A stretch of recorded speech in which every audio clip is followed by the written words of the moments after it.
जय श्री कृष्ण। प्रिय भक्तों, आज एकादशी का दिन है। वैशाख मास के कृष्ण पक्ष की वरुथनी एकादशी है।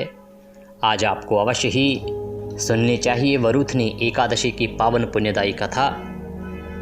यह कथा पुराणों में वर्णित एकमात्र कथा है जो इसे एकादशी के निमित्त बनी है। भगवान श्री कृष्ण के द्वारा इसे महाराज युधिष्ठिर को सुनाया गया। तो आइए कथा आरंभ करते हैं।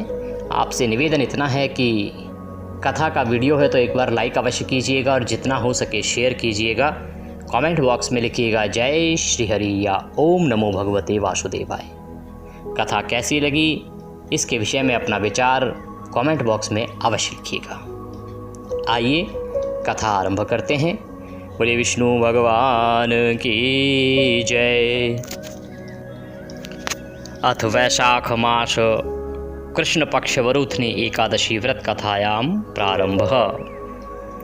महाराज युधिष्ठिर ने पूछा, हे वासुदेव कृष्ण, आपको नमस्कार है। प्रभु, वैशाख मास के कृष्ण पक्ष में किस नाम वाली एकादशी आती है? उस एकादशी का नाम क्या है? उस एकादशी की पूजा कैसे करनी चाहिए? भगवान, उस एकादशी की महिमा क्या है? उस एकादशी के करने से क्या फल प्राप्त होता है? क्यों वो एकादशी करनी चाहिए? और उस एकादशी के नियम क्या हैं? कैसे व्रत किया जाना चाहिए? यह संपूर्ण जानकारी मैं आपके श्रीमुख से सुनना चाहता हूँ। आप कृपया मुझे श्रवण कराइए। तो भगवान श्री कृष्ण बोले कि हे राजन युधिष्ठिर, वैशाख मास के कृष्ण पक्ष की एकादशी वरुथनी के नाम से प्रसिद्ध है। यह इस लोक और परलोक में भी सौभाग्य प्रदान करने वाली है। अर्थात इस पृथ्वी लोक पर तो आपको सौभाग्य देगी ही, जब तक आप जीवित रहेंगे सौभाग्यशाली रहेंगे, और जब आप परलोक में सिधार जाएंगे तो वहाँ भी इसका पुण्य आपको सौभाग्य प्रदान करेगा। भगवान कृष्ण कहते हैं कि वरुथनी के व्रत से सदा सौभाग्य का लाभ और पाप की हानि होती है। यह समस्त लोगों को भोग और मोक्ष प्रदान करने वाली है। भोग का अभिप्राय है प्रिय भक्तों, जो आपकी जीवन को जीने की जो लालसाएं हैं उनकी पूर्ति, जो आपको जीवन को जीने के लिए आवश्यक चीज़ें चाहिए, संसाधन चाहिए, आधुनिक संसाधन चाहिए, उन सबको ये देने वाली है और अंत समय में मोक्ष को प्रदान करने वाली है।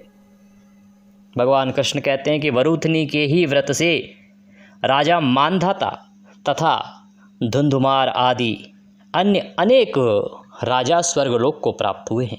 इसी एकादशी के करने से इन राजाओं को मुक्ति प्राप्त हुई है। भगवान कृष्ण कहते हैं कि जो 10,000 वर्षों तक तपस्या करता है उसके समान ही फल वरुथनी एकादशी के व्रत करने से मनुष्य को प्राप्त हो जाता है। अर्थात जितना फल 10,000 वर्ष तक भगवान की तपस्या करने से मिलता है उतना फल केवल इस एक एकादशी का व्रत कर लेने से प्राप्त हो जाता है।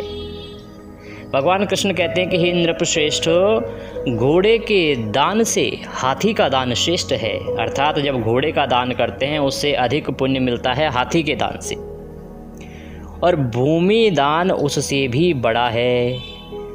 किससे बड़ा है? हाथी के दान से बड़ा भूमि दान है। और भूमि दान से भी अधिक महत्व है तिल के दान का, तिल दान। और तिल दान से बढ़कर स्वर्ण दान का फल कहा गया है।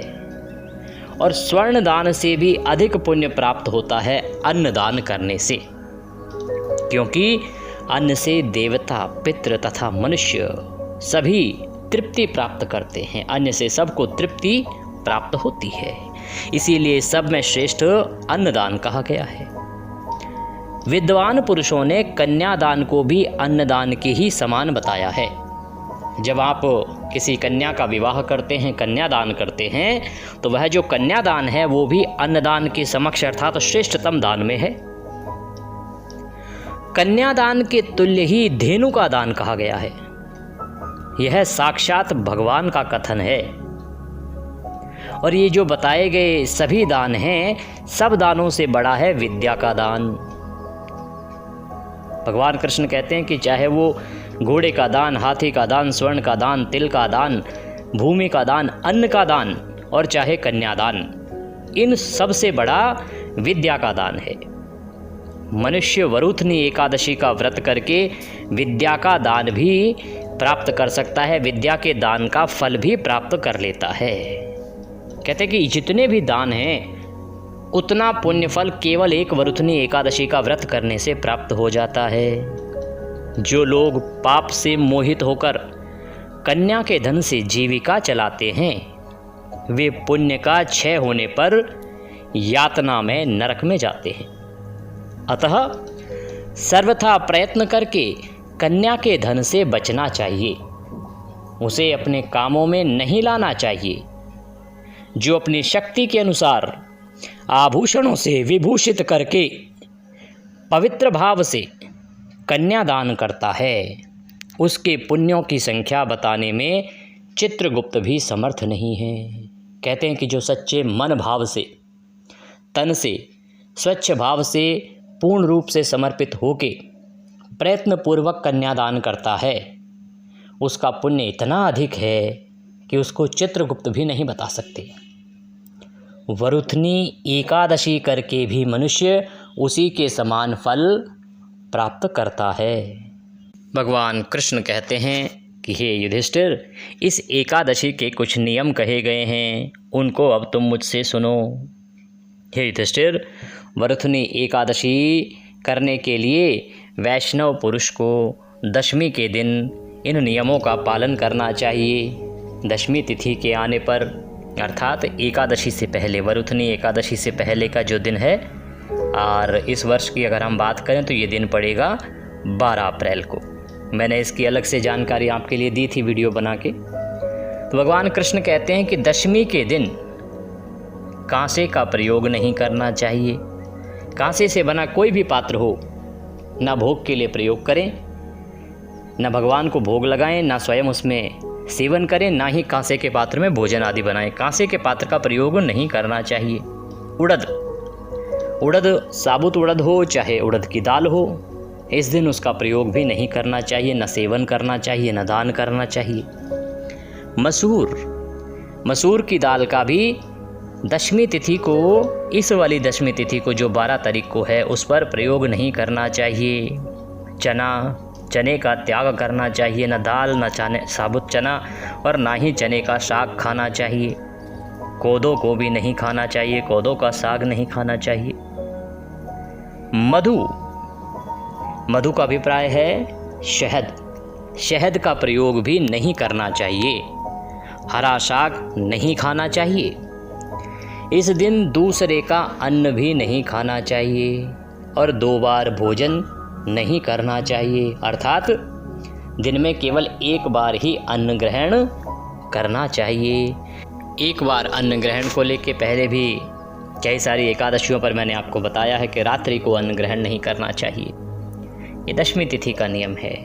और भगवान कृष्ण कहते हैं कि मैथुन नहीं करना चाहिए, अर्थात स्त्री पुरुष के जो संबंध हैं उनसे दूर रहना चाहिए और ब्रह्मचर्य का पालन करना चाहिए। इन 10 वस्तुओं का परित्याग दशमी तिथि को कर दें। और एकादशी के त्याग सुनो। भगवान कृष्ण कहते हैं कि अब एकादशी के दिन क्या नहीं करना है वह सुनो। जुआ नहीं खेलना चाहिए, नींद नहीं लेनी चाहिए, अर्थात सोना नहीं चाहिए। पान खाना वर्जित है, एकादशी के दिन पान नहीं खाना चाहिए। दातुन नहीं करनी चाहिए, दातुन करना वर्जित है। तो इसके लिए बहुत से प्रश्न आते हैं, पंडित जी क्या करें? तो आप व्रत वाला मंजन प्रयोग कीजिए।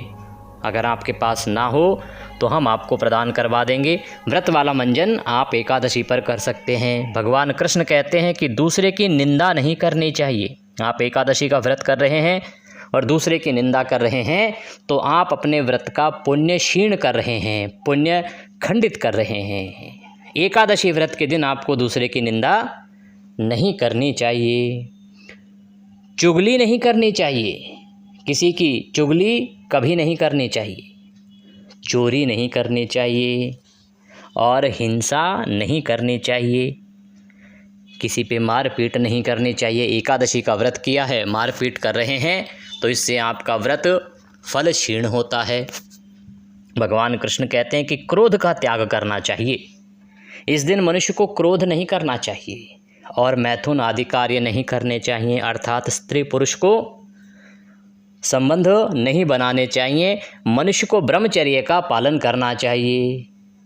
और असत्य भाषण, इसका भी त्याग करना चाहिए। असत्य भाषण से अभिप्राय है यहाँ पर कि आपको झूठ नहीं बोलना चाहिए, गलत नहीं बोलना चाहिए, अनुचित शब्दों का प्रयोग नहीं करना चाहिए। भगवान कृष्ण कहते हैं कि इन 11 बातों को एकादशी के दिन मनुष्य त्याग दे। और द्वादशी की अब त्याग सुनो। द्वादशी को कांसे के पात्र का प्रयोग वर्जित है, अर्थात कांसे के पात्र का प्रयोग नहीं करना, जैसा दशमी तिथि के लिए भी आया था। उड़द नहीं खाना, नहीं बनाना, नहीं देना। शराब का त्याग है। मधु अर्थात शहद का त्याग है। तेल का प्रयोग नहीं करना, तेल नहीं लगाना चाहिए। पतितों से वार्तालाप नहीं करना चाहिए। जो पापी लोग हैं, जो बुरे कर्म करते हैं, ऐसे लोगों के साथ बात भी नहीं करनी चाहिए। और व्यायाम नहीं करना चाहिए। द्वादशी के दिन परदेश गमन नहीं करना चाहिए, अर्थात अपने देश को छोड़ के दूसरे देश को नहीं जाना चाहिए। 2 बार का भोजन नहीं करना चाहिए, अर्थात द्वादशी के दिन आप पारण तो करेंगे पर अन्न ग्रहण केवल 1 बार ही आपको करना चाहिए, 2 बार नहीं। कई बार लोग पूछते हैं हमसे, तो ये वो एकादशी है जिस पे विशेष रूप से भगवान कृष्ण द्वारा कहा गया है कि 2 बार का भोजन नहीं होगा। मैथुन नहीं करना, ब्रह्मचर्य का पालन करना चाहिए। और बैल की पीठ पर सवारी नहीं करनी चाहिए। आज भी गांव देहात में बैल का प्रयोग तो होता है, परंतु द्वादशी के दिन बैल की सवारी मनुष्य को नहीं करनी चाहिए। मसूर का त्याग करना चाहिए। द्वादशी के दिन मसूर की दाल आदि नहीं खानी चाहिए। इस विधि से 12 वस्तुओं का मनुष्य त्याग कर दे। भगवान कृष्ण कहते हैं कि हे राजन, इस विधि से वरुथनी एकादशी की जाती है। रात को जागरण करके अगले दिन द्वादशी को विधि पूर्वक पारण का पूजन करना चाहिए। भगवान मधुसूदन का पूजन करना चाहिए। और पूजन करते हैं तो वे सब पापों से मुक्त होके परम गति को प्राप्त करते हैं। भगवान कृष्ण कहते हैं कि जो इन नियमों का पालन करते हुए पारण के दिन पूजन आदि करके पारण करने के बाद जो व्रत को खोलता है, वह मनुष्य परम गति को प्राप्त करता है। अतः पाप भीरु मनुष्यों को पूर्ण प्रयत्न करके इस एकादशी का प्रयत्न करके व्रत करना ही चाहिए। जो भी पापी मनुष्य हैं, जिनको लगता है कि उन्होंने थोड़ा भी पाप किया है, तो इस व्रत को अवश्य रूप से किया जाना चाहिए। यमराज से डरने वाला मनुष्य अवश्य वरुथनी एकादशी का व्रत करे। राजन, इस एकादशी के करने से मनुष्य का कल्याण होता है। इस कथा के पढ़ने और सुनने से सहस्त्र गोदान का फल मिलता है और मनुष्य सब पापों से मुक्त होकर विष्णु लोक में प्रतिष्ठित होता है। हे युधिष्ठिर, इस प्रकार मैंने तुम्हें वैशाख मास की वरुथनी एकादशी का संपूर्ण वृतांत कह सुनाया। अब आप और क्या सुनना चाहते हैं? बोले विष्णु भगवान की जय। इसी के साथ यह वरुथनी एकादशी की व्रत कथा यहाँ पूर्ण होती है। कथा सुनने के बाद अब हम आरती करेंगे और आरती करके हम नियमों का पालन करते हुए आज के दिन को व्यतीत करेंगे। नियमों में प्रमुख रूप से सायंकाल को कीर्तन करना चाहिए, शांत चित्त रहते हुए दिन को व्यतीत करना चाहिए। आज के 11 नियम मैंने आपको अलग से बताए हैं, कथा में भी वर्णन आया है, उनका ध्यान रखिएगा। और रात्रि काल को जागरण करना चाहिए।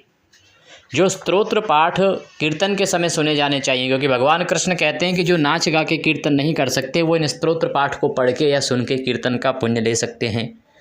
तो वो सभी स्तोत्र पाठ मैंने अपने दूसरे चैनल पर अपलोड किए हैं, आप वहाँ से देख सकते हैं, देवभूमि धार्मिक के नाम से। या आपको ना मिले तो आप कमेंट बॉक्स में लिख के पूछ लीजिएगा, मैं आपको यहाँ पर उसका लिंक प्रदान कर दूँगा और आप उन स्तोत्र को पाठ को सुनते हुए कीर्तन का पुण्यफल प्राप्त कीजिएगा। रात्रिकाल जागरण में भी उन्हें सुना जाना चाहिए। इस प्रकार से आप इस दिन को व्यतीत कीजिए। पारण का वीडियो आपके लिए अपलोड किया जाएगा। एकादशी की आप सभी को ढेरों शुभकामनाएं। हरे कृष्ण।